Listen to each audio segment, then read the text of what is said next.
ọkùnrin yìí bẹ́ ìyàwó rẹ̀ ládàá lọ́wọ́ ó ní òun fura sí wípé ó ń yàlé.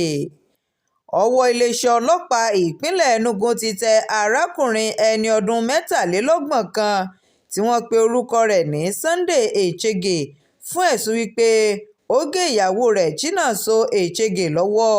Gẹ́gẹ́ bí ìròyìn tó tẹ iléeṣẹ́ atótó arére lọ́wọ́, arákùnrin Echege náà ló hu ìwà yìí látàrí pé ó ní òun fura sí aya òun wípé ó ń ṣojú méjì.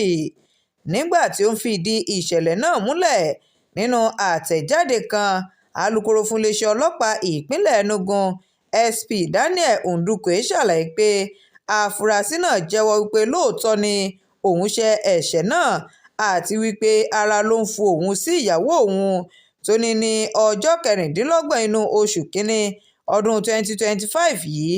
Ẹ̀ka iléeṣẹ́ ọlọ́pàá ti agbègbè Okuje fi pápẹ́ òfin gbé arákùnrin ọ̀hún fún ẹ̀sùn gígé ọwọ́ òsì aya rẹ̀ Chinonso Echege tí wọ́n sì ti gba àdá tó fi ṣiṣẹ́ láabi ọ̀hún lọ́wọ́ rẹ̀ gẹ́gẹ́ bí ẹ̀rí máa jẹ́mìísọ. Afurasí ọ̀hún ni wọ́n fi ojú rẹ̀ bá ilé-ẹjọ́ ní kété tí ìwádìí bá ti parí lórí ìṣẹ̀lẹ̀ ọ̀hún. Shakirat Arowolo Nurudeen ló ń jábọ̀ ìròyìn fún iléeṣẹ́ atótó arére online TV. Ẹ ṣé púpọ̀.